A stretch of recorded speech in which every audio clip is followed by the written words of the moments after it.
Hi guys, my name is Annalise Cope and I'm here to show you around my website, Living and Non-Living Things. For my semester-long project, I chose to really focus on the standard of SKL1, obtain, evaluate, and communicate information about how organisms living and not alive and non-living objects are grouped. I really focused on the substandard A, construct an explanation based on observations to recognize the differences between organisms and non-living objects. The way I chose to set up this website, I kind of did a backwards skeleton design. The beginning of the semester, I knew what components were needed, and I plugged in the information as we went through the learning activities throughout the semester. This first homepage, it just gives you a little bit about me and what I just told you about how I set up the website. A little bit further down, there's a project overview introduction. It tells you what's on each tab without having to click on it. This looks a little different because this video will actually be right here when I plug it in so that you can click on it and see how to use this website. There are many benefits and challenges to using the website. I really hope that you're able to use this website if you teach kindergarten and you teach living and non-living things.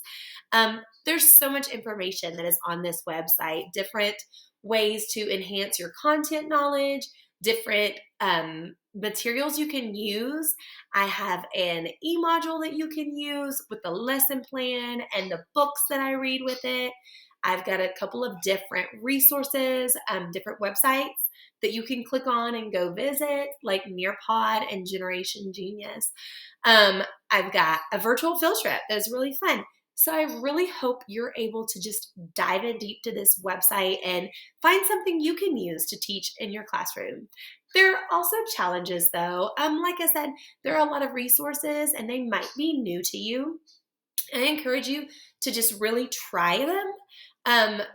Another challenge might be that some of them require subscriptions, like Generation Genius, which I'm a big fan of, requires a subscription, but there is a free trial. I highly encourage you to try that. See if you like it. I love it because it's got science and a math component. If you like it, go to your administrator, see if they can get it for your school, because it's not just for kindergarten, it's for all grade levels, all content, all science, math content. It's amazing. So those are just a few things that you can find on this website. Another thing is that I have integrated other subjects into this website, into this activity, because that's a best practice, putting all these different integrations of different subject levels that helps students learn. So I've integrated science into ELA, into social studies, into socio-emotional learning, and you'll see that throughout the website, how I have helped just make it diverse for different learners, and it helps students learn better. Across the top, you will see different tabs. I'm hoping you can see my mouse going across right here, but you will see different tabs that have different information on it. There is a tab for theories, connecting to content knowledge, connecting to pedagogical knowledge, and then there's more resources. So I'm going to click on theories just to show you that site. This page focuses on several different theories that are used for teaching. I started with differentiated instruction because that is near and dear to my heart. That is a theory I follow in my classroom. I feel like all students learn differently. I feel like students are always at different levels. Knowledge-wise, they need to see things differently. They have different needs inside and outside the classroom as well. So I've got a big blog on differentiated instruction, but there are also other theories that you can look at and decide which is best for you, which fits you best. Interdisciplinary education, learning cycle, project-based learning, eco-justice, democratic curriculum, STEAM, it's probably my second favorite, environmental education, argumentation, inquiry-based education, conceptual change, and then I've got all those references at the bottom, resources where I got my information. The next tab is connecting to content knowledge. And on this tab gives you a lot of resources to help you with the content of living and non-living. The first bit of information is an article review that goes over the common misconceptions of that students have when we teach living and non-living. So that was a really good read to kind of help retrain my brain on how to teach this concept. I also looked at Khan Academy, and I've got it linked here where you can click on it and go to it. I've got Generation Genius, and I'm just going to click on Generation Genius because, like I said earlier, it is my favorite. It's got math and science standards. You can try it free, and then you can decide if you like it in your classroom. I love it. And then there's Nearpod, which is another great resource that you can use for your content to help you learn more and to teach better.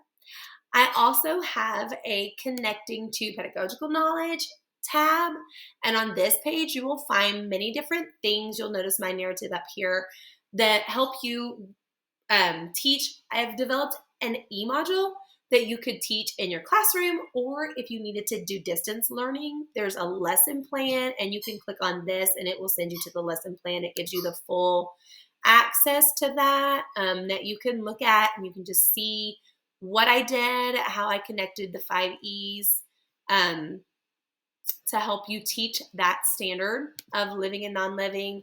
I even have it broken down how to teach the e-module. There's an introduction video to engage your students. There is a Google slide activity you can do with your students to look at pictures and decide if they're living or non-living. There is a read aloud, the book What's Alive. It's a great resource. It's got a lot of information to help those students. It's also a differentiated way of teaching by reading that book. There is a cut and paste activity that I got from Island Girl 242 off of Teachers Pay Teachers for those students that need to manipulate and move things to see if they're living or non-living. There's an online assessment if you're not able to cut and paste. If you need to do it virtually, then you can have your students click this link, and it will require them to make a copy so that everybody has their own, and then they can share that with their teacher for you to grade at. Then my critical analysis trade book was Last Stop on Market Street, and I love this book because I had never really thought to use this with teaching living and non-living before, but now I can't see myself not using it. And it also covers a lot of differences culturally, differences in abilities. It's got different races. There is a gentleman who is visually impaired. The grandmother and the grandson, actually at the end of the book, we find out that they're going to help out in the soup kitchen. So it talks about different socioeconomic groups and how we can help everybody. So I really love that book. And then at the bottom, it just talks about how this website helps to meet the needs of diverse learners and cultural differences. And then, like I said, there is a More tab that we can click on with additional resources. Click. And this gives a little bit of what's going on this page. You'll find a PSA for an app called Living or Non-Living by I Teach Tiny Humans. And I love this app because it is so simple to use. My kindergartners love it because it's very simple. You'll notice that this part right here, living or non-living, you have 2 options of playing. You could either choose living or non-living, where they'll show you a picture and you click it's living or it's non-living. It gives you the answer right away if you were correct or not. It's self-correcting. Or you can choose select all, and on that way, it'll give you either non-living or living, and you choose all the things that are living or non-living. So this was a great app. My kids love it. Like I said, it's self-correcting. It's easy for them to use on their own, and it's really engaging. They like it. It's got cute pictures. There are also STEM careers on this page. Kids love to talk about what they're going to be when they grow up. And so these are 3 different STEM careers that go along with living and non-living.